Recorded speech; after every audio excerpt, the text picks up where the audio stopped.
We're going to get started. We're kicking off the fall lecture series, and we're happy to welcome our first guest. I'm going to pass it over to Andrea. He's just going to say a few framing of the approach to this lecture series.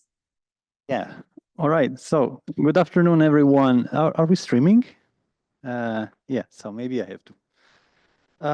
So welcome to the first meeting of this 2024 lecture series. For this fall, we will have actually 3 guests, and the first one is Ben Wachter, who I welcome.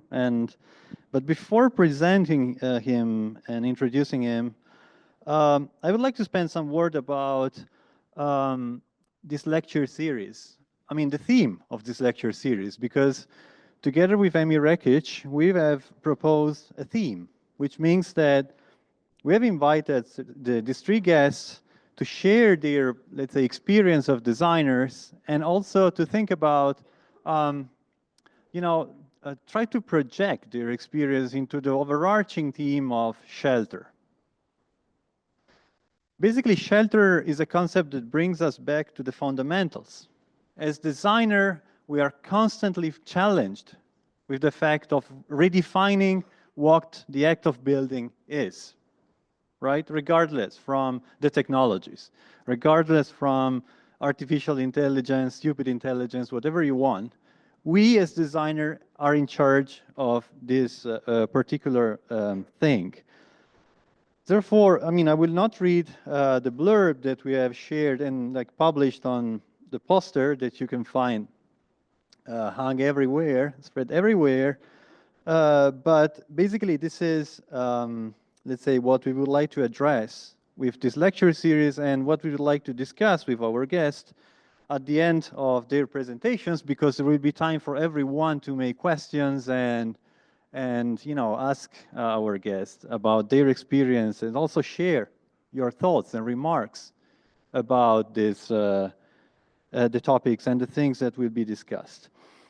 So today, as I said, we have Ben Wachter from Portland. The next meeting will be October 28th. We will have Rick Sommerfeld, and November 11th, we will have Jonathan Hepner, right? And this will end up the first, let's say, series of guest lectures of the fall, and then we will have something else for spring. But now I would like to invite the head of our department, Randy Thiel, to introduce Ben Wachter. Thank you very much.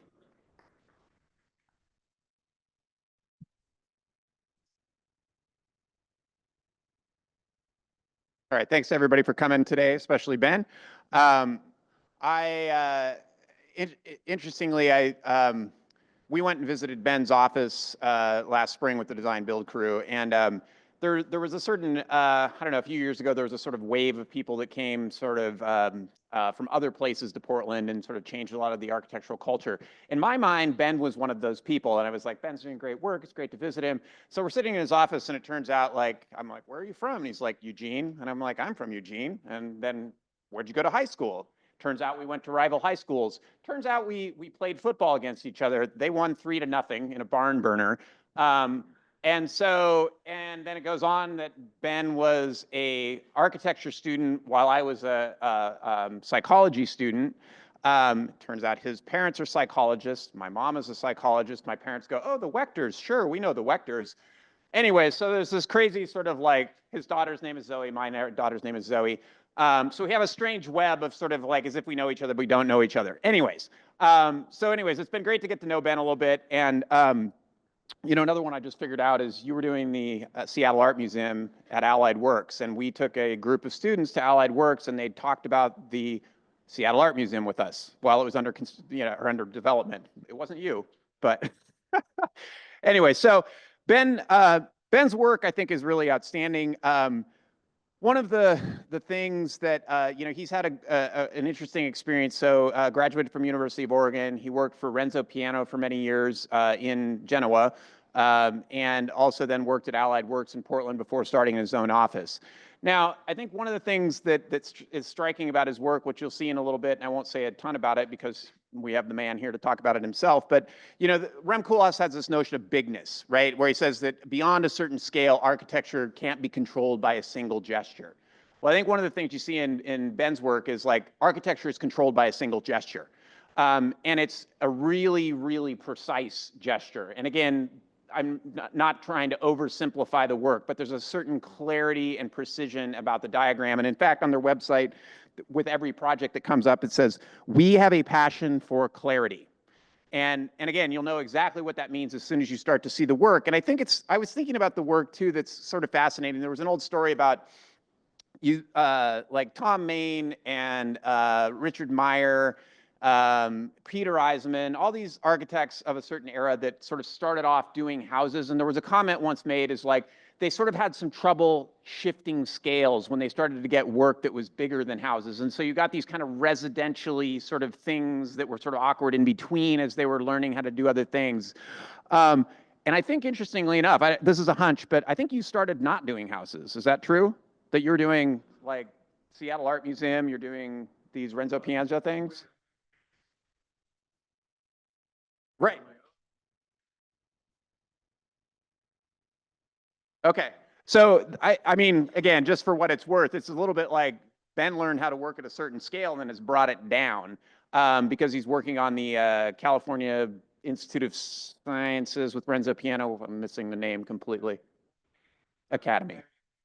High Museum. Okay. High Museum. But all buildings, again, that are public institutions. And interestingly, of course, that, again, starting his own firm, he starts in doing some houses, but they also have a really interesting mix of multifamily as well as hospitality. And so, any of you who have had theory, you might remember like me talking about architecture that lacks material discipline as a kind of critique. And I probably show one of Ben's project as what I mean by material discipline. And in fact, I know I use Ben's work when we're talking about Ed Ford, and particularly the suppressed detail. And Ed Ford in the suppressed detail says, if one removes the evidence that building resists weight, is assembled of parts, resists the weather, and accommodates the needs of inhabitants, one pushes the form towards a weightless, immaterial, and often geometrically simple abstraction. Again, that doesn't quite describe the work to a T, but I think that idea that there's this really interesting way that they intensify the architecture by suppressing certain key things.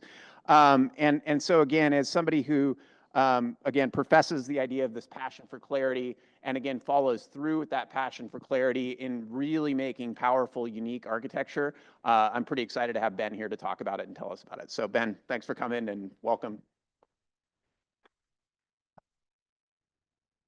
You guys are on mic? Okay.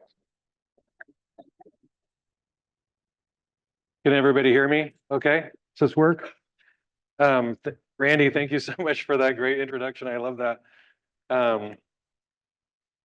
And thank all of you for coming out this afternoon. It's great to see everybody. I'll be showing a number of our projects, 9 in fact, at different scales, 3 hospitality, 3 commercial, and 3 housing projects. But before doing that, I'd just like to share our approach, and Randy touched on that a bit, and maybe even I'll go back farther than that and talk a little bit about, if I can get these clickers to work. I'll talk about why I like architecture and really what sort of how I started my practice, our practice, and how we try to evolve that. But before, I guess this is an image of, so we're a 12-person office in Portland, Oregon. And that's us on the right-hand side. On the left is our studio. It's the Weathering Steel building you see there. This is one of the projects I'll talk about. It's a special building. It's our building for one, but also it's the first all CLT commercial building in the Northwest. So the walls, the floors, elevator shaft, the stairs, component of it was pre-manufactured in a factory. And there's a lot of, as you know, a lot of mass timber happening in Northwest, but this is the first one to really lean in and use mass timber for every component of the office. And I'll go more into that in a bit. But before, getting into the projects, I wanted to talk about really the why, like why I'm interested in architecture, what sort of leads us as a practice. And I like to start with these 4 images. And what these images represent to me is basically an experiential clarity. And experiential clarity is important to me because it's the one quality, or maybe the sort of primary quality of places that resonate with me, whether they're built or natural, whether they're old or new. Places where you might have an aesthetic experience, or places that feel really special. And so that's sort of the beginnings of our practice, is looking not at our own work, but looking out into the world, both at natural and built environments, old and new, and trying to tease out the qualities that make places like this special. And I start, and these are kind of bracketed. So, I start like with an old, this is Ibn Tulun Mosque in Cairo. So it's the oldest mosque in Cairo.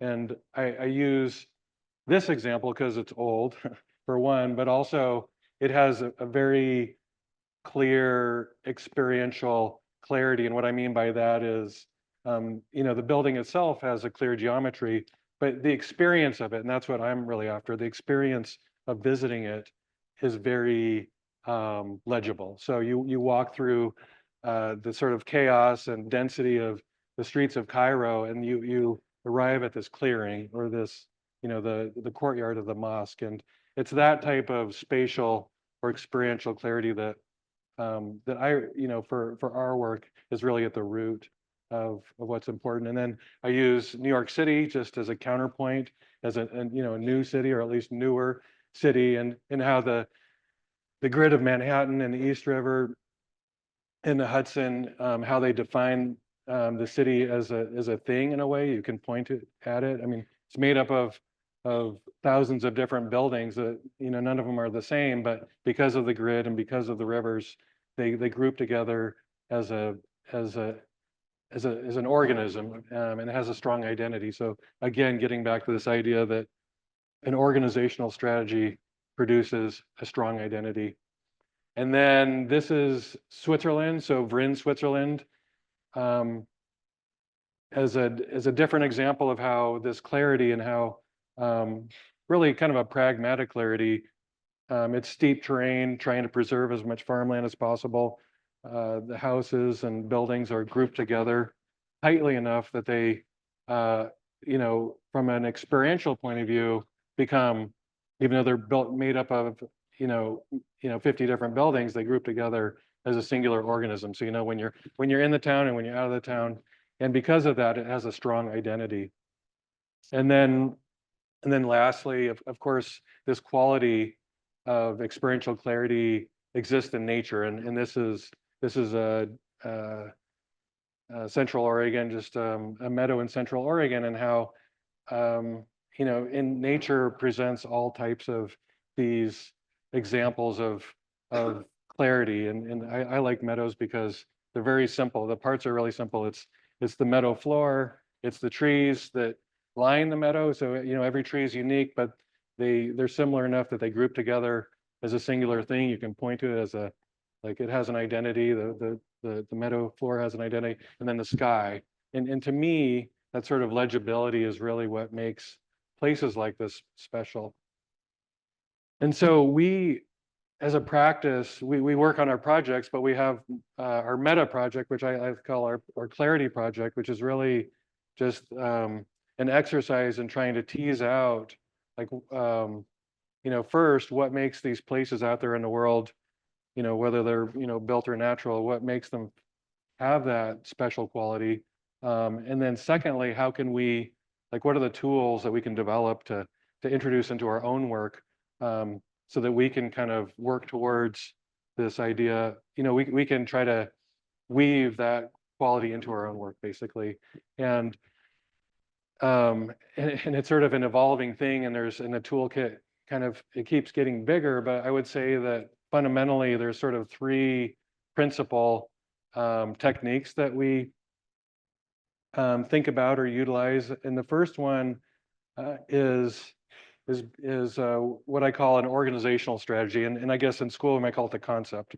But what's different, or what's maybe unique, or what's important about how we think about a concept or an organizational idea is that we think about it in a very pragmatic way, and we basically treat it as a response, an organizational response to the project's challenges and opportunities. So challenges and opportunities with the program, with the site, with the budget. We try to weave in clients' taste, aesthetic sort of leanings, all these things, basically doing, as you've kind of learned in school, this information gathering, site analysis, all that before starting a project. We do that, and then with this organizational strategy, we have kind of two goals. Like one, we try to come up with an organizational strategy that's as simple as possible, but solves all the challenges or as many or the important challenges of our projects and amplifies all the opportunities in as simple a gesture as possible. So that's like the first thing. The second thing is this organizational strategy for it to be successful, or in our case, the ones that have been most successful, because they're not all successful, but the ones that have been most successful, they also are the kernel or the start to an identity to the project. So that organizational strategy is sort of the first step in establishing an identity for the project. And again, I think that idea of identity is super important in places that feel the best to be in.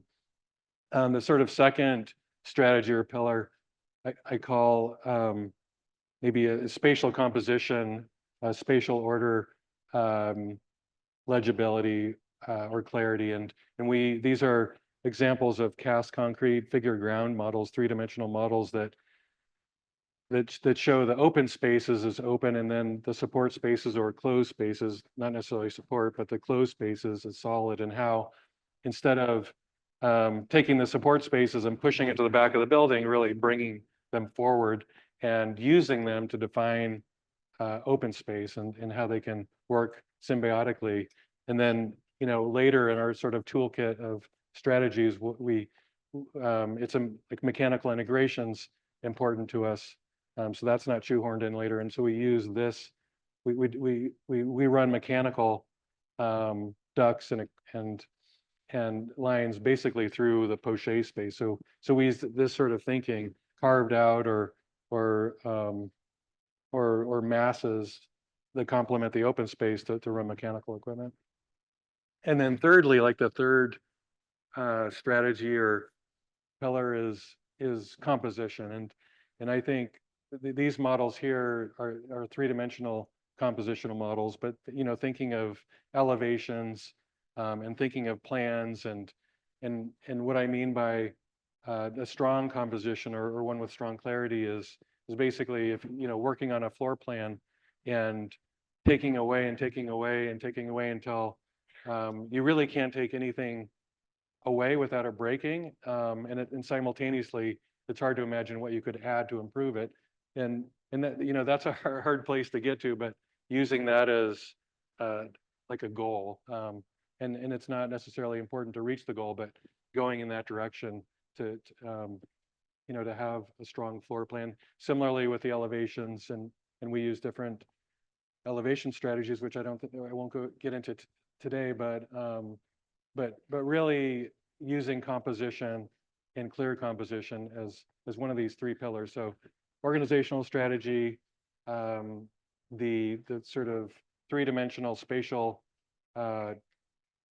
clarity, those figure ground models, and then compositional strategy.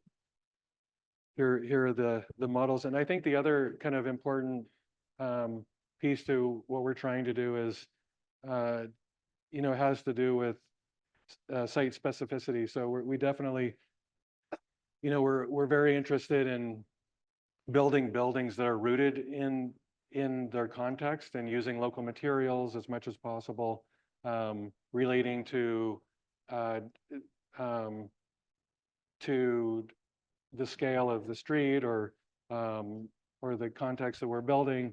But we also, you know, simultaneously want to design a building that could be uprooted from its context and be whole and complete on its own. So this idea that we're designing a building that, you know, on its own as a thing is logical and makes sense without any context around, and then you plop it down wherever we've designed it for, and somehow it fixes challenges of the site, or it's amplified views, or, you know, whatever kind of amenities are on the site. So this sort of duality of autonomy and contextualism. Okay, I don't know if that is complicated. Does that make some sense? Good. Thumbs up. Good. Three things. Keep it at three things. So these are, we'll go into the hospitality projects. The first one, Society Hotel. This is in Bingen, Washington, and Bingen, Washington's on the Columbia River. It's the better known town is Hood River. So Hood River's on the Oregon side. Hood River, Bingen, it's about an hour drive east on the Columbia River Gorge from Portland. This is the Society Hotel's second project. Their first is in Old Town, Chinatown in Portland. And they purchased the second site, which originally was the schoolhouse for Bingen. And it was abandoned as a school building in the 70s and used as, I think it was a windsurf hostel for a while. And by the time Society folks purchased it, it was empty. And so it needed some refurbishment for sure. And the idea was, or what they wanted to do is they wanted to do an adaptive reuse project on the school building, which you can see in the distance there. And that would be the lobby, hotel rooms, cafe, that type of thing. And then on this, the playing field, what used to be the playing field, they wanted to add 20 cabins, detached cabins to stay in for, so you could stay in the hotel, kind of a normal hotel room, or you could stay in one of these cabins. They wanted to add a spa, and they also wanted it to be 4 seasons. So weather in the gorge, as probably a lot of you know, is you know, there's ice and snow and a lot of wind. So they wanted some type of a covered walkway around or leading to the cabins. And this is kind of a simplified diagram of how our process worked with them. But basically, the image on the left shows their programmatic desires, or their program, essentially the 20 cabins, the spa building, and then some type of a covered path. So they gave us that. So that was part of our information gathering. So getting back to this idea of coming up with an organizational strategy, that type of information gathering. We also looked at the site. You know, the site, it's, you know, it's public in a way. I mean, it's public. It's a hotel, but it's within a single family residential neighborhood. So there's that constraint, I guess, or challenge of the site. Like, how do you buffer the hotel from the neighborhood, both, you know, for the hotel guests, but also you don't want to overwhelm the neighborhood with this new hotel. So having some sort of buffer. There was a big amenity about being in the gorge. You know, the gorge is this really amazing landscape, and so how to connect with that landscape. And so the sort of list goes on. But basically, we took those challenges and opportunities and their program and came up with an organizational strategy. And our organizational strategy was essentially taking the cabins, what you see our approach on the right, organizing them in a ring or kind of a courtyard formation, and then that covered walkway, basically connecting all the cabins with a singular roof form that connects the cabins. So the cabins themselves are individual. They have an individual footprint, but the roof connects them all, creating that covered walkway around, and then placing the spa building in the middle. So that was the organizational strategy. And we called it, sometimes we call our strategies a name. And I think we were calling this edited panorama. And the idea was we want to connect with the near ground, like the meadow that we're making, or the courtyard for the hotel, but we also want to connect with the bigger view of the gorge, the hills and the sky, but we want to edit out, for the sake of the neighborhood, but also the guests, the sort of middle ground. And so using this ring as sort of that tool, and we have this diagram, and again, kind of like the image of the meadow in Oregon, in Central Oregon, this idea of creating the garden, the ring, not trees in this way, but the cabins, and then the sky. And so it ended up something like this.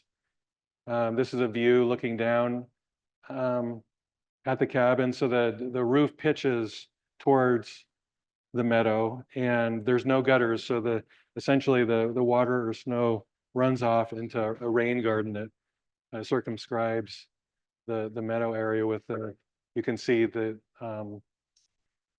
spa building in the middle. This is an image just entering in. So you enter between two cabins. So the cabins are situated so that they open to the backside of a neighbor, creating a sort of a private outdoor space. But at the entry actually has the cabins flip. So you enter through the backside of two cabins. A view of looking towards the spa, and you can get a sense of how the ring of cabins is in a way like an aperture that frames the view of the gorge itself. And it's not a solid ring, so it opens up and breathes a bit. So you do get glimpses both in and out. So a balance between not completely cloistered, but also feeling contained. We do a lot of physical models. This is a physical model of the spa building, so making it big enough where we can represent materials on the inside, big enough that we can put a camera inside and take a picture. So no computer renderings here. And then the final spa building. And then this is what it looks like looking down from above. The second project is in the Willamette Valley. It's Furioso Vineyards. So Giorgio Furioso purchased an existing winery and vineyard. It's outside of Dundee. If anybody knows the Willamette Valley, it's in the Red Hills, AVA. The vineyard itself was one of the oldest vineyards in the area, like 40-year-old vines. And then this red building was called Crumbled Rock, was basically the production facility for Crumbled Rock. And Giorgio, when he bought it, the vines were very valuable, so he didn't want to take over any more of the land where the vineyard was. And he wanted to add a new tasting room. He wanted to add barrel storage. He wanted to add outdoor hospitality, but he wanted to do it, basically where this red building is. And he also didn't want to stop production. So production was happening within this red barn, and he didn't want to interrupt that during the construction. And so it's a very, that was sort of the challenge is how do you, because normally on a vineyard, you like to separate production from hospitality. And in this case, they really, just because of space constraints, they had to be all together. And then also, we couldn't demo the building, which, probably would have been smarter. But we had to basically build around it. And so those were the constraints. The opportunity, and I don't have the opportunity photograph here, but the view of the vineyard's spectacular. And so there's this amazing view. You can sort of see in this image, it drops down into the valley. And that's really something to lean into. And so basically, we came up with this diagram of building a tasting room in the vineyard. And the diagram on the right and on the left is the finished building, and you see how that the tasting room and winery it's really hemmed in there. If if the rule was not to cut down any more vines. And so this is a view from the street.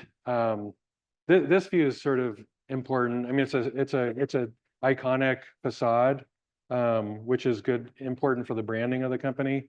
But it's also, I don't know if you can notice from the photograph, but it's a screen. So that front facade, it's an open air screen, and we did that because there was, the site was so tight. The only place to put mechanical equipment was on the street facing facade. And so it's like, how do we do that? And the idea, or what we came up with was, well, let's make a lantern and we'll place all the mechanical equipment on that facade, but we'll enclose it with a screen that's opaque during the daytime and becomes a lantern at night. And then we'll have one aperture. So the winemaker, the window you see in the middle, that's the original window of the winemaker office where they're doing in their lab. And we kept the original window, but then made this new aperture with this blade opening. So that's the story of this. But basically, we kind of, getting back to this legibility, and how parts of the composition can take on their own identity. That's how we thought of this project. So we thought of, we have to work around. We're basically enveloping the existing winery. We're going to reclad it, but also the roof. The roof became kind of this iconic element that has its own identity that would kind of hold everything together. So first the roof, and then the body of the building, which is, it's a charred cedar, like kind of a Shishugiban type cedar, board and bat that wraps everything. And then the tasting room is glass. It's a 14-foot tall curtain wall system that wraps the tasting room. And then on that is a concrete plinth with the barrel storage below, and what we call the piazza, because Giorgio is Italian, we called it the piazza. And the piazza really became, it became hospitality in 11 months or 10 months out of the year. But then during harvest, like right now, it became production. So bottling trucks came in, grape delivery, and the piazza was surrounded by a ramp that was graded for forklifts. So forklifts could take the barrels from the barrel storage below the tasting room up into the piazza. Again, we made a big model we could photograph. The inside, this is the tasting room. So it's basically surrounded by these glass walls. I talked about the curtain wall system on all sides, all four sides, and the support spaces. So this idea of thinking about figure ground, the support spaces are basically volumes within that. So there's a kitchen, there's a bathroom, there's some storage, there's a storage area, and those volumes were wrapped with an acoustic back fabric. And so the ceiling was that way, and these volumes were that way. And so even though it was a concrete floor and a lot of hard surfaces, all the curtain wall, those elements absorbed the sound. This is what the piazza looks like. The roof is interesting because we used a deep corrugated roof. So it's about 6 inches deep, and it was deep enough that it became structural. So instead of having a substructure to the roofing material, we used that corrugation, the cantilever out about 4 feet on the eaves. I'm a big anti-gutter person. So this project, a lot of our projects don't have gutters because I cleaned a lot of gutters growing up. And so there's no gutters on this one. And then you can see the siding. And then this is kind of the opposite view. So opposite from the street. So this is standing in the vineyard, looking back at the tasting room. You can see the roof. This is the south. This is the south view. So the roof cantilevers out about 14 feet, shading the south facade from the sun during the summertime. And then you can see the body, the charred cedar siding. This is a crush pad. If anybody knows about winemaking, this is the crush pads where they, they unload the grapes and they crush them with special equipment. But that's only for 1 month during the year. And so because this project really leaned into essentially the tasting room, on two sides it's the vineyard, and then on two sides, it's production. And so it's really in the mix. And it, of course, it's open during harvest too. So if you go during harvest, you're really in the mix. You see the vineyard, but you're also seeing the processing of the grapes and delivery of the grapes and bottling truck and all that. But during the times of the year where it's not harvest, that crush pad or that passageway is used for outdoor. They have a bar that they pull out, and it's used for covered outdoor seating and serving. This is a view of the interior. And that's it for that one. The next one, this is a recent one. I don't know. This was it's Corollary Wines. It was in Architecture Record, I guess, August, so recently. And it's a tasting room. And basically it's a new Gene and Dan, who are pictured here. This is sort of their second career, and they're basically doing sparkling wine in the Willamette Valley. And they bought this property, and they've planted the property with vines, but they also want to do a tasting room on sort of the highest point of the property. And so, going back to this challenge, opportunities, idea of, information gathering, and coming up with an organizational strategy, what we ended up doing was basically making, the challenge was really, or one of the bigger challenges was, it's like 47 acres, it's huge property, and we're doing, I forget what the square footage is. It's like 600 square feet or 700. It's a tiny little building. So how do you do a building in a landscape like that in a way where it can kind of be visible and kind of contribute to the conversation of their development of the vineyard. And so we leaned in. Their brand color is this. They call it Corollary Red. So we leaned into the color of the red. So this is the gate, the image on the right with their brand, with their logo on the gate. And so they have the Corollary Red. They have this sort of triangular icon. So we use the color and their graphics to basically come up with a form that was both building, so sort of a beacon, something to go towards, but then once you're there, to be this viewing platform for wine tasting, but also to view the property, both the vineyard and then the far side of the hill. It's the Van Duzer corridor that leads to the coast, and it's basically the valley opens up. So the form of it really was influenced by the branding of the company, and then also the color was this Corollary Red. So it looks, this is the front entry. This is the primary tasting room, so it's clad. There's a forest in Xena Forest in Oregon, which is sustainably run forest, if maybe some of you are familiar with it, but this is oak that came from that forest. That's cladding the tasting room itself, and then of course there's seating outside as well. And then the third project in this category, or actually, let's see here. No, that's it for hospitality. So that was 3 projects in hospitality. Okay, so now we're going to go to commercial mixed use. And the first one is Blue Dot.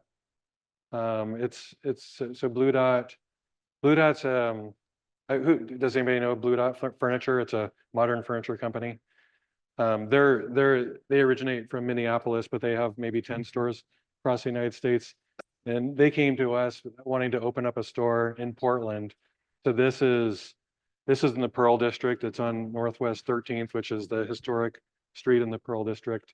It's characterized by basically these loading docks and actually Wieden Kennedy, the Wieden Kennedy it's an advertising company in Portland, and that was the first project that really launched Allied Works. That's across the street on 13th here. But anyway, they found this space. It's basically a corner. It was a corner space, 100 feet by 100 feet.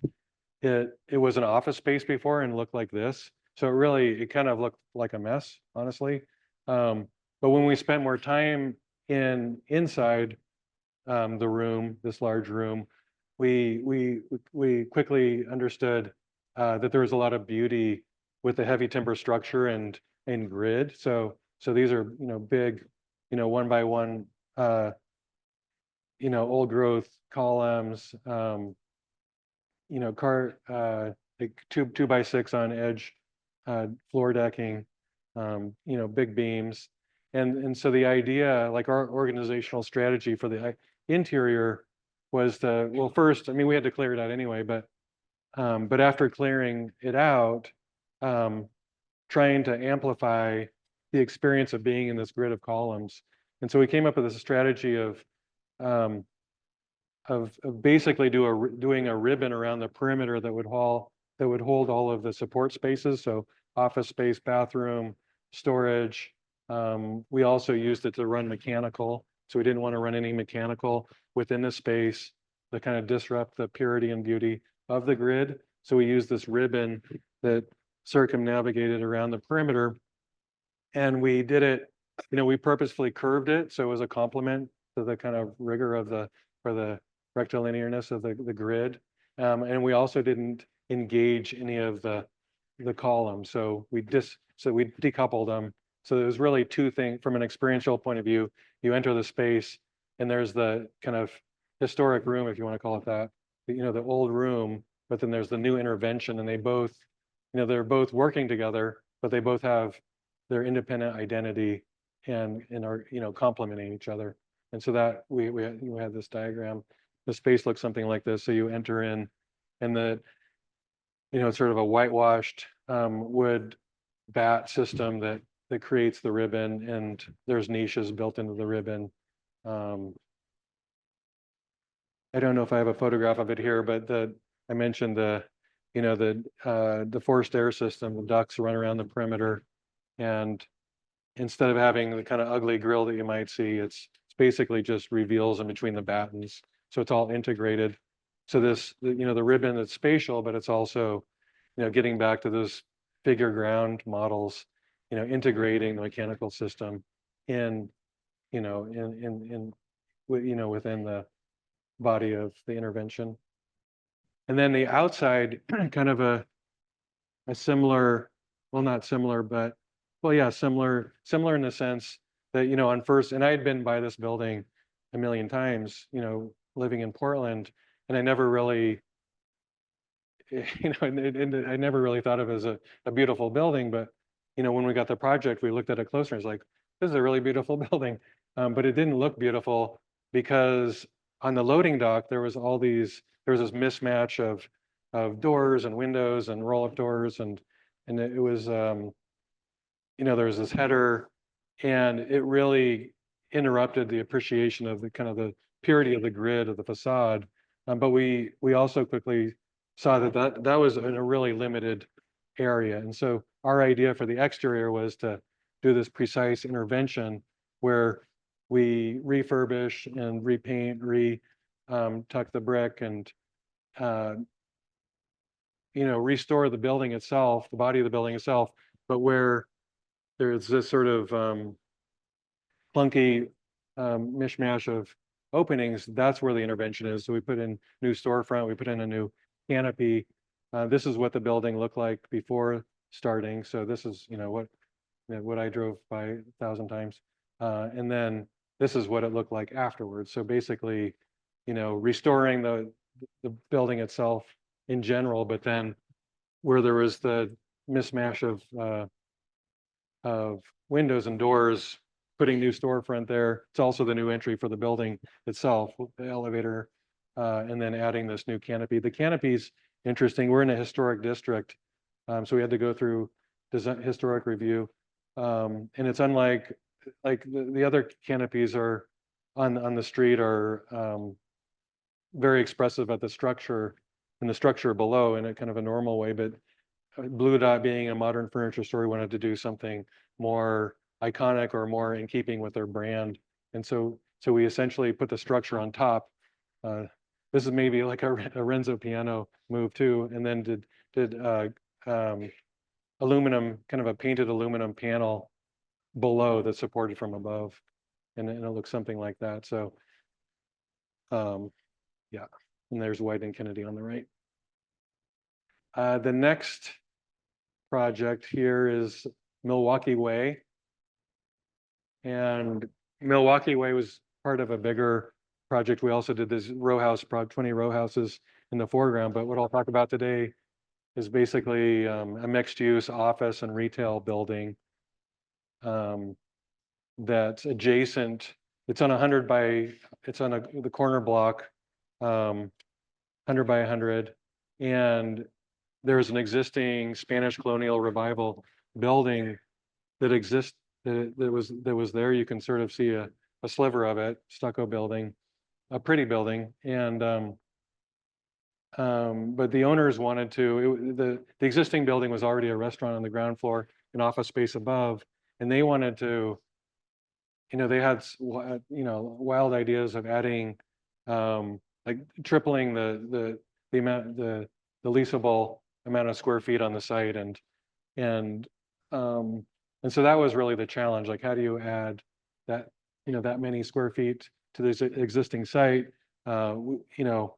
Because the building or the buildable area, if we didn't demolish the existing building, was limited to street frontage. It was sort of 25 or 30 feet.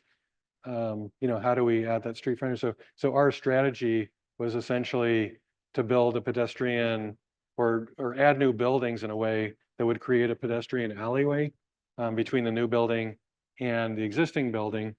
So, on one hand, from a functional point of view, adding, potentially like 200 lineal feet of street frontage, new street frontage, but then also decoupling it and letting the existing building kind of be on its own in creating the new buildings becoming a quiet backdrop. And so it was important to from a compositional and material point of view to be purposefully repetitive, so just sort of a background building, and really highlighting the Spanish colonial, more textural building in the center.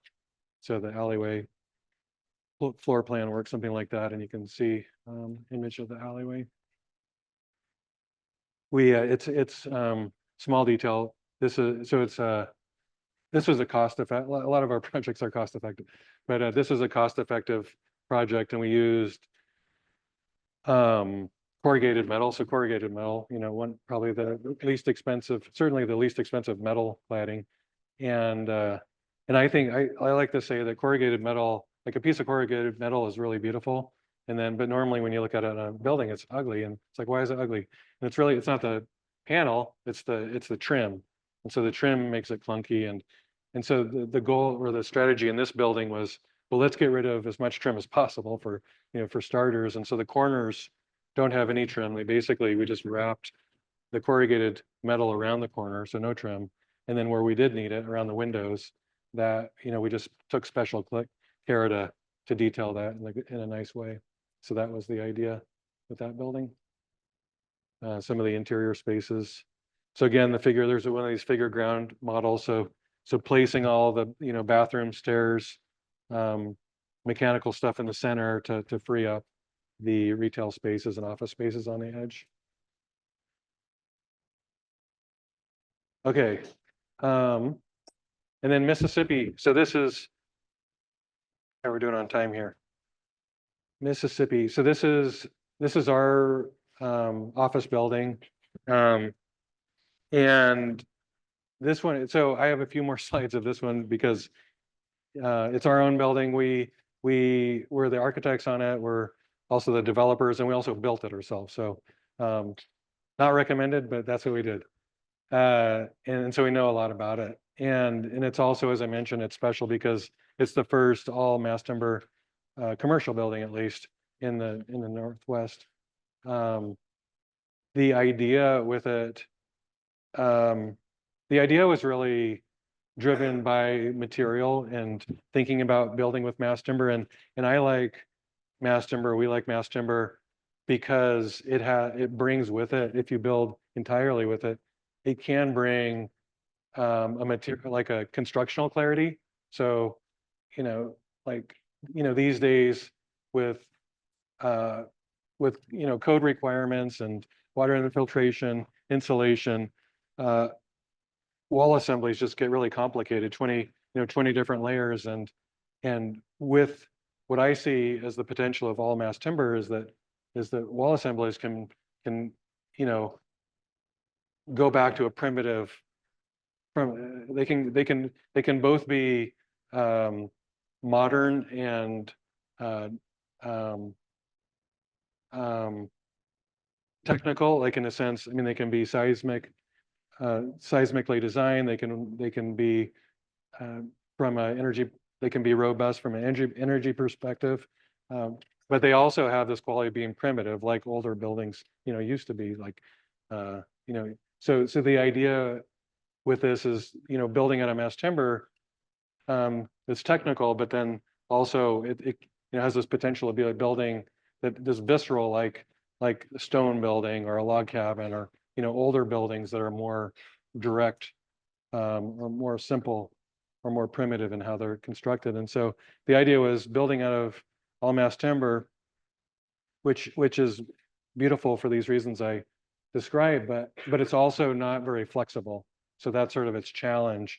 And so the sort of organizational strategy, again, getting back to this organizational strategy for this, it's essentially conceived as 6 rooms. So it's a courtyard building, and there's the courtyard, but on either side of the courtyard, there's 3 rooms towards the street, Mississippi Avenue, and 3 rooms to the neighborhood side or the alley side. And they're outfitted, they've all been roughed in to be a lot of different things. So they could be an office space, they could be apartment.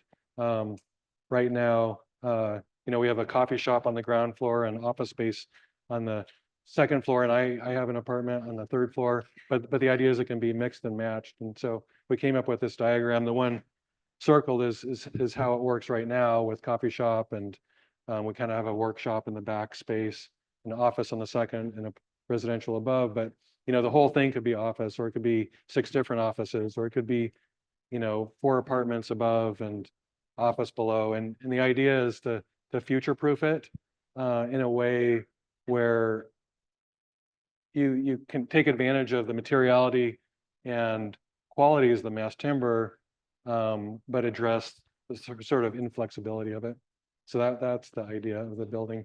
So this is a floor plan of the ground floor. So there's no doors on Mississippi. You walk through a passageway into the courtyard, and the courtyard, it's really the living room or kind of receiving room of the building. This is with the facade. So it's a weathering steel facade. It's a grid composition, which is driven by having a strong composition, but also relating to and I'll get it to the construction techniques of the mass timber, how it relates to that. But you enter through the passageway, and then the courtyard's really like it's sort of I mean, we want it to be an invitation to the city, so it's private, but it's open during, as long as the coffee shop is open, it's open to the public. And this is sort of a typical day with the coffee shop, but we've also used it for music venues. We've done, daytime ones and nighttime music events. We've hosted a lot of things in the courtyard. This is an image of the coffee shop. So again, it's all, the walls and the ceiling. It's all mass timber. This is our workshop. So we use the workshop in the back space for, this is a kind of a pinup for the mass timber studio we did with the University of Oregon in Portland, I guess last year. And then the second floor plan, this is our office space. So our meeting side, our working side, our desk side. But they're the same rooms. It's just they're different furniture. And then upstairs, it's the same room, just different furniture. So, this idea that it's a purposefully a generic room that can be kind of used for lots of different things. I'll talk a little bit about the construction. So mass timber, it's basically, these are all the parts that went into it, and the structure is essentially, it's kind of like concrete tilt up. So the panels between the windows, they go from the foundation 45 feet up to the parapet wall, and they were installed that way. This is kind of a diagram of how it worked. We had a mobile crane first on the street that lifted up the two big panels. So we had a zero lot line. We had a building right next to us to the south. So we waterproofed and stitched together the panels on the ground and then lifted them up with this mobile crane. And then the mobile crane installed a small tower crane in the courtyard. And then this is kind of how the structure works. So it's these panels that run, they're about 3.5 feet wide by 45 feet tall. They were installed first from foundation to the parapet. So they're, installed, temporarily braced, and then the spandrel panels were stitched in. It's a half lap connection screwed from the outside, and the beams and floors were lifted in, and then we, the connector, that's where the hallway and stair and elevator are, and bathrooms. That went in second, and then the back is the same. This is some images during construction, so you can see it in real life. This is that same room, our office space, but before windows and everything else. And then just a little bit on mechanical integration. So that idea, going back to the kind of 3 pillars or strategies, this idea of, even with this all mass timber building, thinking of primary spaces and secondary spaces. So the areas in, shaded here in gray, those are the support spaces. And so we're running our mechanical, we have shaft spaces in there. So we're running mechanical and plumbing in those vertical spaces in those areas, and then distributing them to the main room. It's also a unique heating and cooling system. It's a radiant heating and cooling system. It's all electric. We have heat pumps on the roof that are an air to water source heat pump, and so it's either in cooling mode or heating mode, and basically so there's no chemicals or refrigerants running through the building. It's all contained in that heat pump. So it's sending basically water with food grade glycol in it to the floors. So the floors are, the structure is the mass timber, but we have a topping slab, a 4-inch topping slab that's the thermal mass. It's either heating or cooling the space. And then we're bringing in fresh air from the roof, and the fresh air goes through a fan coil that's also heated or cooled with that water. And so, that's our sort of energy efficient and natural way of heating and cooling the building. We're also using that topping slab because mass timber, the challenge of mass timber is it's like solid. There's no void. So running power and data and, all the stuff that we're used to running in cavity walls, we didn't have that. And so we leaned into this, the thermal mass of the floor, and basically are running conduit that carries power and data in the floor. So the floor is doing a lot of work. Just some images of the courtyard. And then the last 3 projects here. So kind of jumping back in scale with a couple of single family houses, but then also a big 244 unit multifamily house. But they all they all are organized with some version of a courtyard. So this is like the courtyard theme is the organizational strategy. So the house, well, the house on the left, it's a Eugene house, the Meadow House. So this was completed pretty recently. And the Meadow House, I'll get into it, but it's unique because it's on the edge of basically it's an urban meadow. So the meadow's owned by a trust, and it's a well-used natural meadow within a neighborhood, within an established neighborhood. But this lot, it's 100 by 100. The original owner of the meadow, the entire meadow, kept that one lot, and so this is the house that was built on that original lot. So that's why we call it the Meadow House. And then the other, the Dune House, is in Manzanita. It's on the coast. So Manzanita, Oregon, and The dune house, I call it a courtyard, but it's really an internal courtyard, which I'll show you. The meadow house is a real, open air courtyard, and these are just study models of both. Diagrams, so organizational diagrams. The idea with the meadow house is, the special thing and also the challenging thing. It's on this meadow. It really should be about the meadow, but it's a public meadow, and so how to have, so bringing the character of the meadow into the courtyard as a private part, and then having selective views to, out towards the public meadow. That was the organizational strategy for that house. And then the dune house, it's right on the dunes. So in some ways it's immersed in nature, but then it has a house 5 feet away, on either side. So they're basically lined up, these houses that are on Ocean Drive. And so the challenge there is how to design a house or organize a house that feels like you're only connected to the dunes, and you don't really know there's houses on either sides. So it's basically this sort of cocoon idea. The meadow house on the left, so showing the public meadow, and then the house. The meadow house is kind of like Society Hotel in the gorge, and in the sense that it's a single pitch, no gutters, and it basically directs all the rain to a rain garden in the middle. And then the dune house, you can see the dunes and the houses lining up. Meadow house courtyard, and the kind of dune house, the front image towards the dunes and the ocean. The meadow house, it's clad with a bonderized metal, so maybe some of you are familiar with that, but basically it's bonderized. It's basically it's what they do. It's the process that they do with metal before the paint goes on it.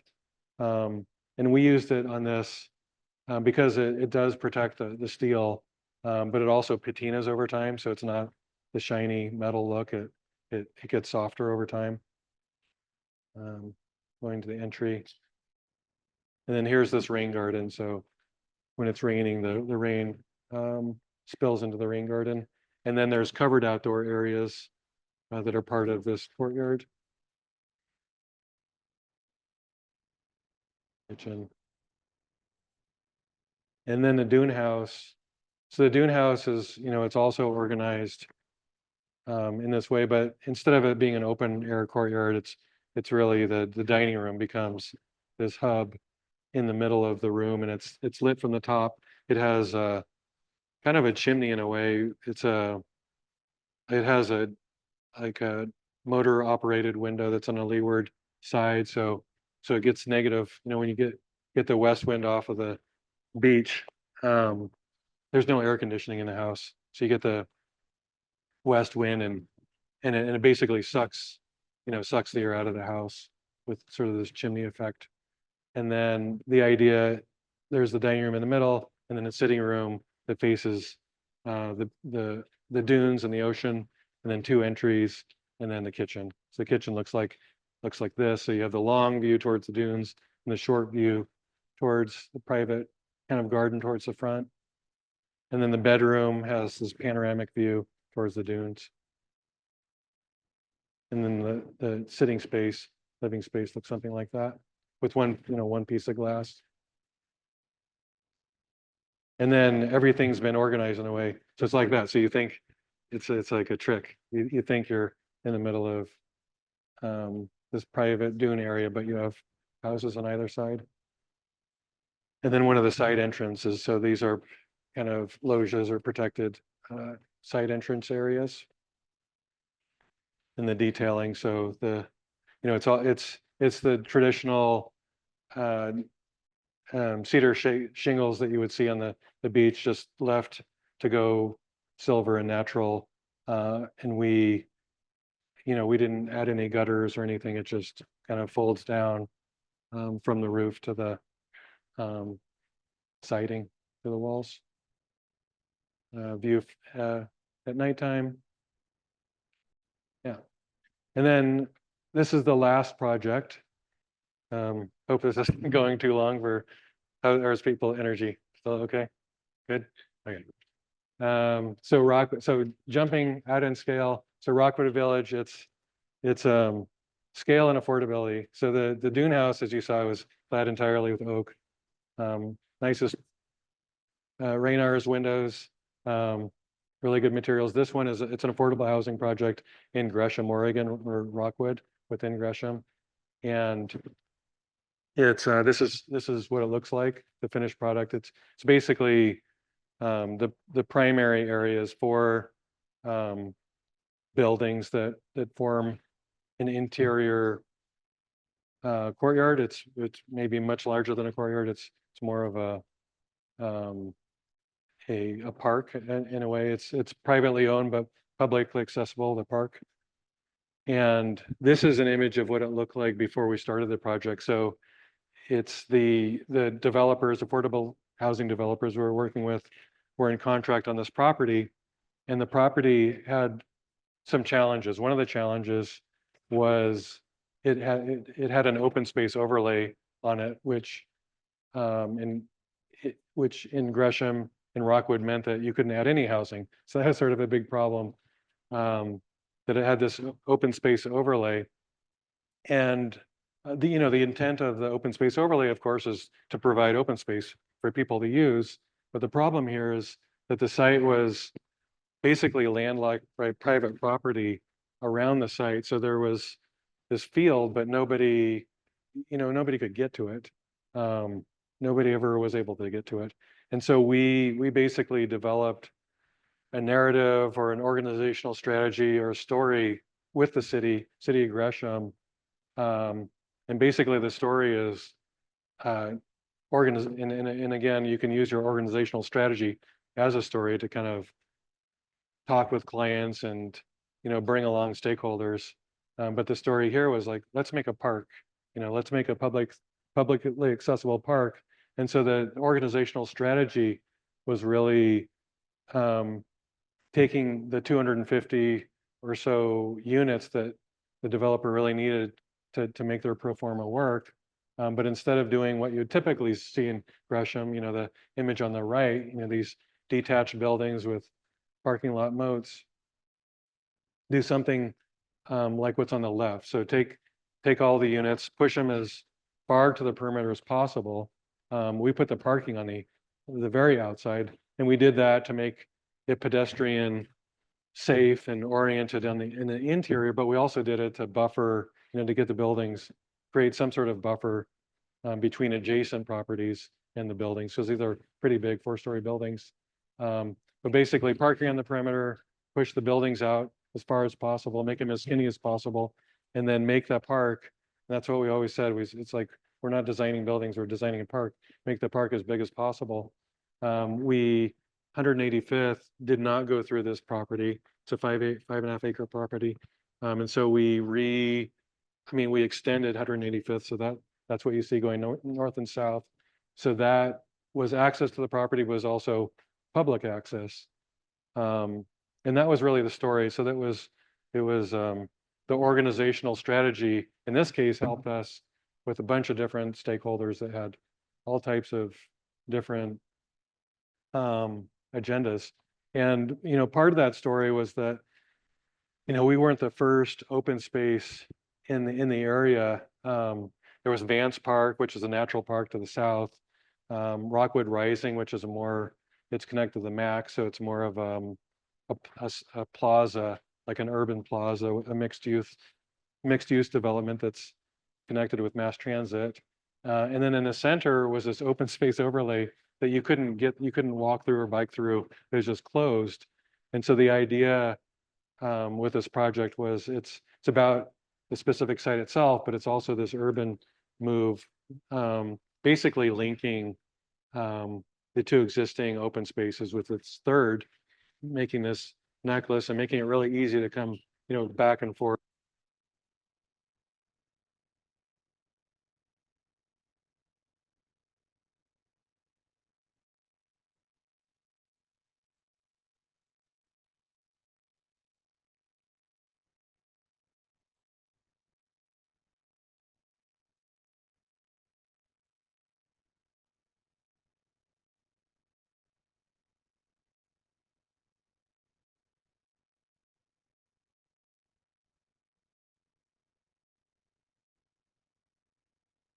Can we just transition? Yeah. Yeah. Oh, thanks. How about this? Can you hear me? What, Dune House? How far back did, no. Okay. Um, okay, so this is the south entrance, so 185th is that street there, and so there's the four main buildings, the blue ones, but there's a couple additional buildings at the entry, and they're clad with wood. These ones that you can see, kind of a gateway.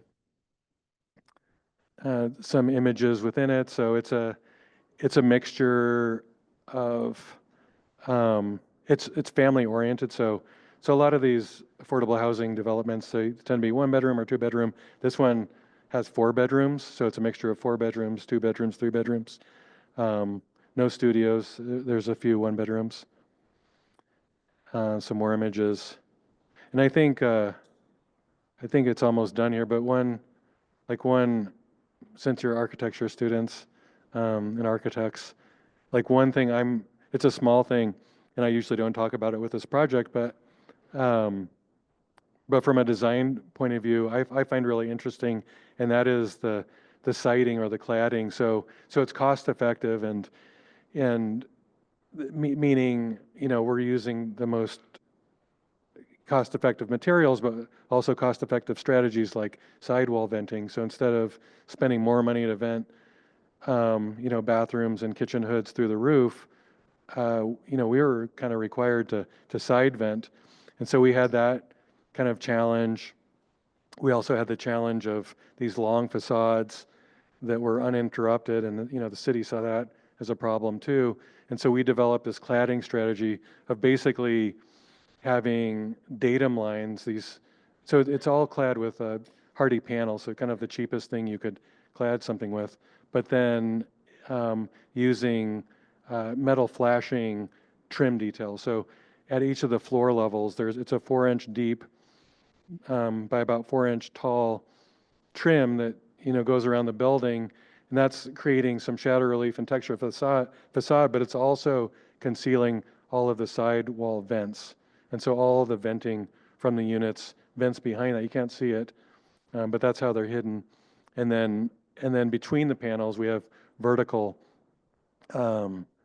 metal trim that's sort of creating more shadow relief. So anyway, just like it's a fun fact or whatever, or a strategy for, even if there's a lot of design that can go into affordable housing or cost-effective housing or building in general, and trying to kind of think of creative solutions like that. I think we're getting towards the end, but yeah, just some images of Rockwood. That's it. So thank you so much.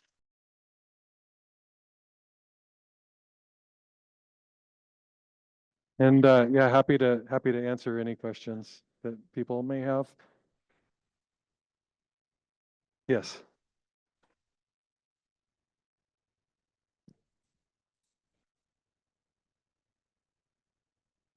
Decision making. No. Well, I think I don't know. It's I mean, personally, it's like the building, a developer would never do a building like that. So it was really, I mean, for me, it was a balance of, we had to make, or we had the opportunity to make our own office space, and we could have done an office space that maximized leasable square footage. And so instead, and we could have built it out of light frame construction. But I also, wanted it to be, it needed to be economically feasible, but at the same time, I also wanted to be, another stepping stone in this idea of constructional clarity, or just adding to our kind of clarity project. And so, that was good and bad, So it's it's not a developer building, for better or worse. I think, and I don't know if that answers the question. I mean, the other thing, like I've built a number of buildings, and and like that's always it's always a challenge living and working in a building you've built, because you see all the mistakes and you like see them every day.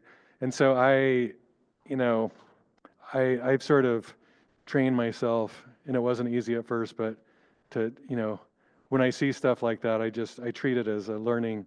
This is a great learning opportunity, and I'm becoming a better designer, a better architect.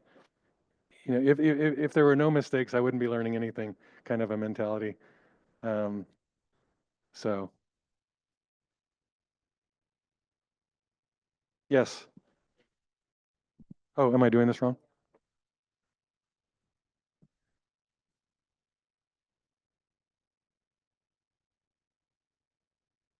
Oh, that's a good question. Yeah. So no, not at all. And yeah, Austria, surprisingly, which is very, which is, so basically how that happened. And for me, it was the biggest surprise for me. So because I grew up in Oregon, and there's like there's a lamination factory within, a mile, wherever you are in the Willamette Valley. But the thing is, like our goal was to build the entire building out of one material, and so it's KLH in Austria. They're the manufacturers, but we talked to. I mean, they're no longer making CLT anymore, but DR Johnson used to be in Riddle, Oregon, and then there's a number of them in BC, Canada. And so we talked to all of them, and at the time, and this is all changing. I mean, it's different actually today, but at the time, this was like 2019, right before COVID. At the time, KLH was the only one that was willing, for a good price, um, to do everything, like the stairs. I didn't talk too much about the kind of construction of it, but the glulam beams are basically connected with a Rikon. It's like a cleat connector, Rikon connector, two-piece, and they installed half of the Rikon in the factory in Austria, and the other stuff we, in the field, put on the wall. But basically, they were able to provide the kit of parts. And in addition to that, I learned a lot just about sourcing.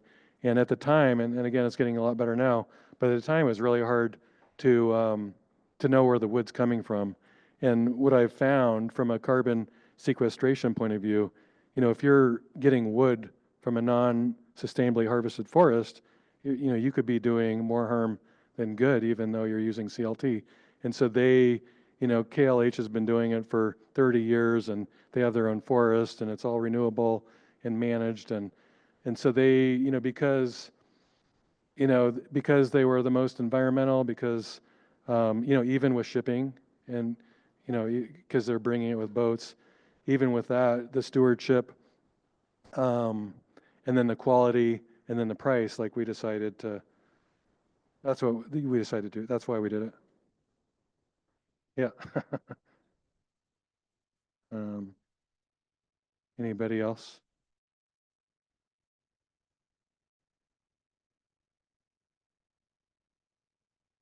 No? You won? Yeah.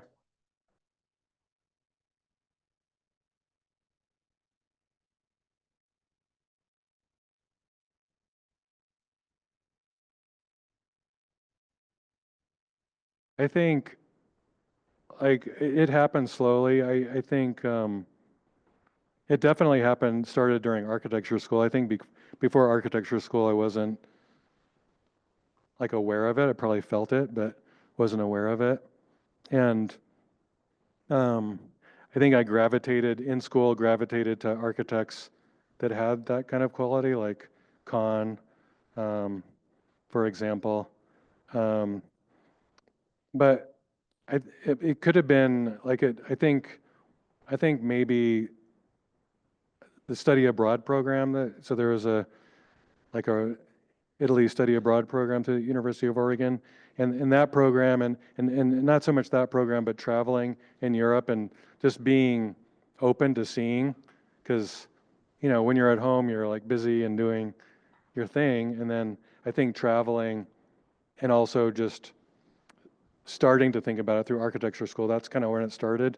And then I really just, it just kind of kept evolving and evolving. And I'm really interested in this idea that it's trans-historical, trans-cultural, and trans, like, it's not, it could be natural or human-made. It's just a quality of being in space and the quality of space. So, but it started in college. Yeah. Come on. No. Nothing else? Yeah? Okay.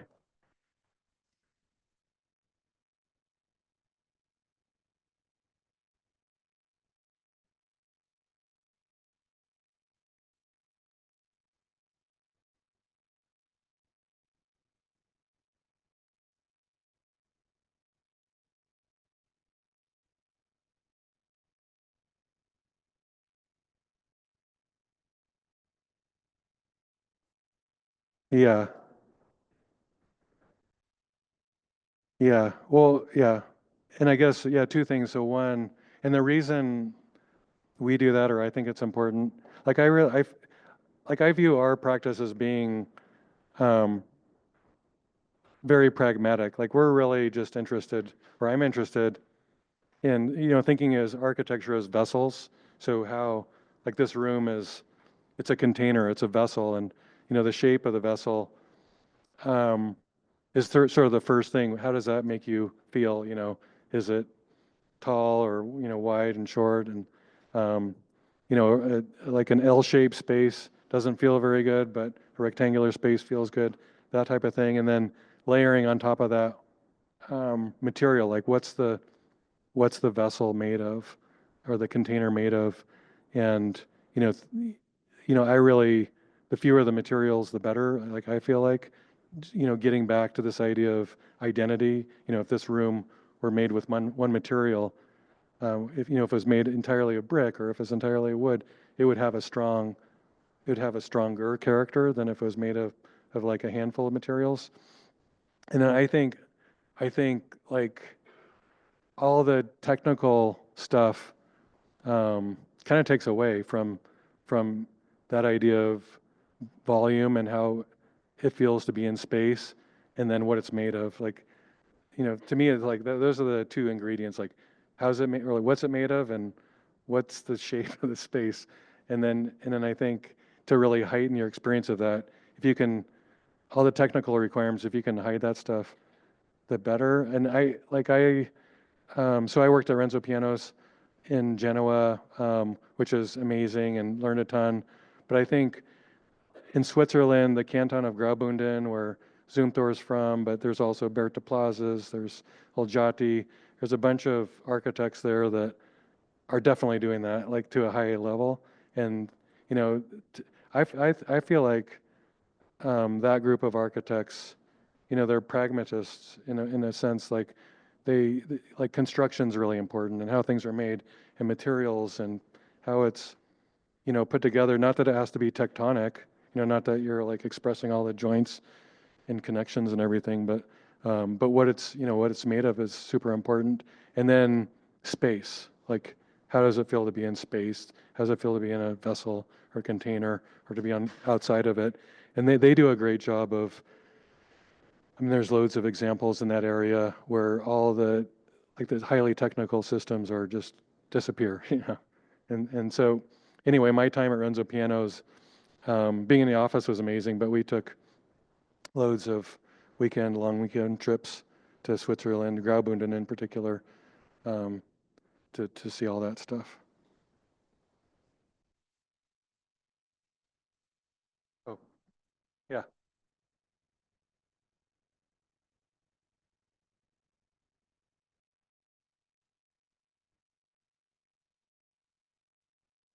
Um,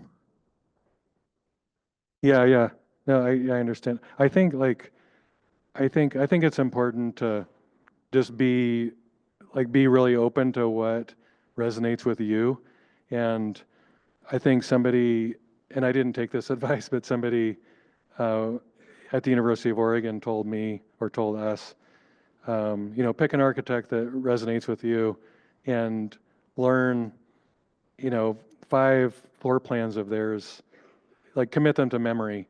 And I really think that's a great strategy. So one, paying attention, let's just say it's architect, like an architect or architecture, let's just say an architect, and that resonates with you. So first being open to, because, there's a world of architects, but which ones resonate with you, and picking one, and then really getting to know, even if your sensibilities change over time, taking this moment in time to dive in and kind of internalize it. So, memorize one floor plan to start with, and in the process, um, you're kind of learning, like all of a sudden they're your mentor, and you're learning kind of the nuances of how they're thinking about organizing a plan. It's one it's one thing. Yeah.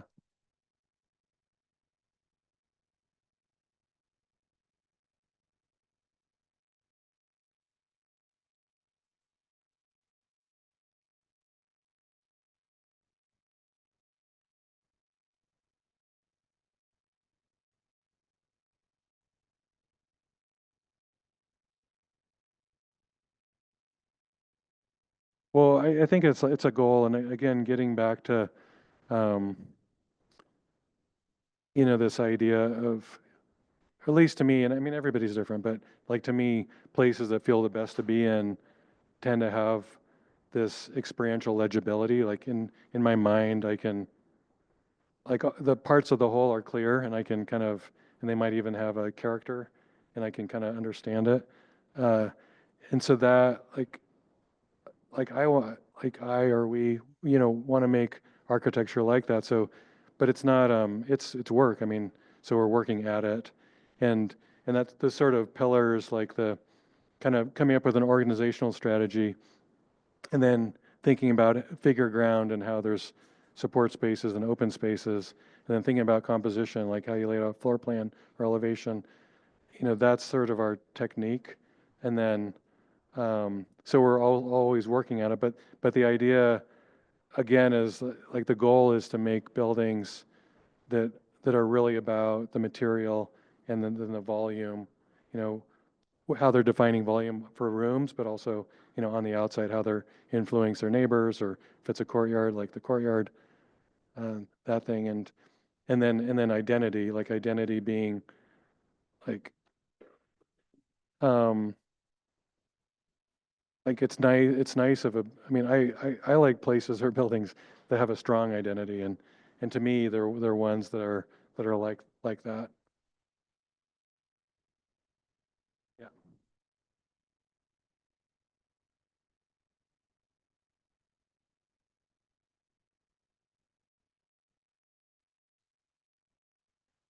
Did you say sustainable materials and being pragmatic? From a cost point of view?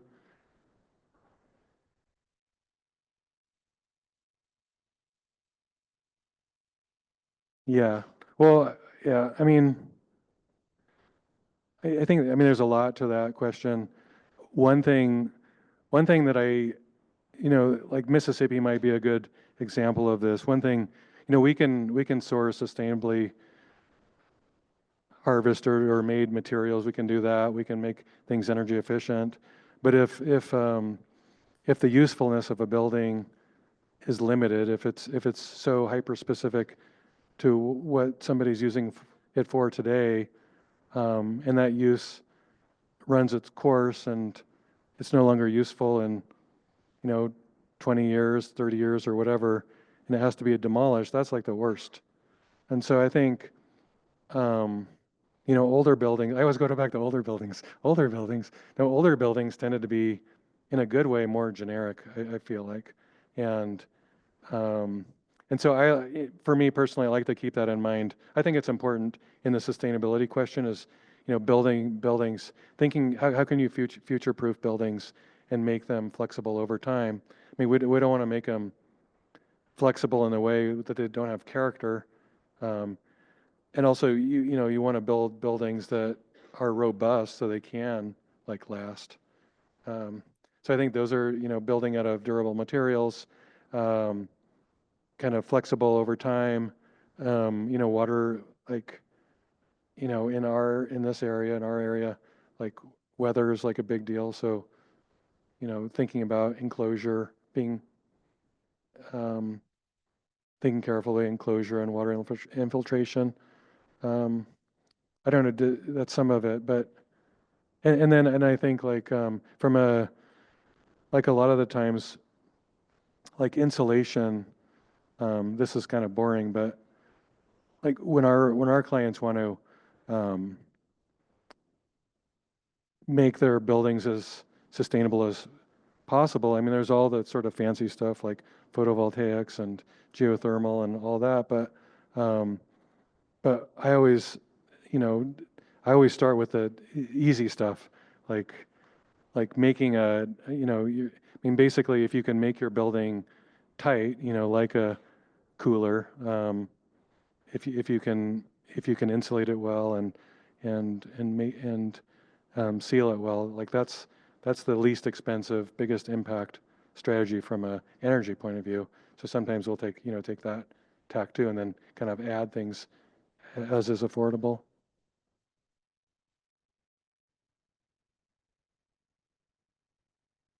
Oh, So an applause, I think, again for our guest. Now, so unfortunately, we have to end up here, although there might be other questions, but I would like to tell let's say to end up with one thought. Say, well, the promise of this lecture series was going back to the fundamentals. And I think that you provided us with an outstanding example, really elegant way of, what going back to the fundamentals mean. So thank you very much, because this was a great, say, first session for this lecture series. And I would like to reiterate on some of the concepts that you've mentioned. You talked about composition, organization, constructive clarity, figure ground, and others. And in a word, all these things can be summarized with the concept discipline. Discipline, I think with your presentation and all the projects you have showed us, provide us with an example of what discipline is. And they remind me also of what Ms. van der Rohe, how Ms. van der Rohe, let's say, defined architecture as the constant effort to moderate imagination, right? So also, this was evident in your facades, the grids, the bare, let's say, facade with corrugated metals, and this constant effort of moderating imagination, understanding the rules of the material, and all these things are really provided us with a great, I think, lesson about what making architecture is. And I mean, I would kind of mention you mentioned Olgiati, you mentioned Keretz, and all these with avant-garde, which mainly works with concrete. But I think that with your project, you showed us how, the same, let's say, conceptual and how to say constructive level can be applied to CLT. I mean, all these architects do not work with CLT. So really like I think this is really a kind of an innovative way to work with CLT, and that's really, really great. So also, I think we can, unfortunately, we have to end up here, as I said, but we will meet again on October 28th with Rick Sommerfeld. And I would like to thank again Ben for being here with us tonight. And yeah, thank you very much for all your questions, etc.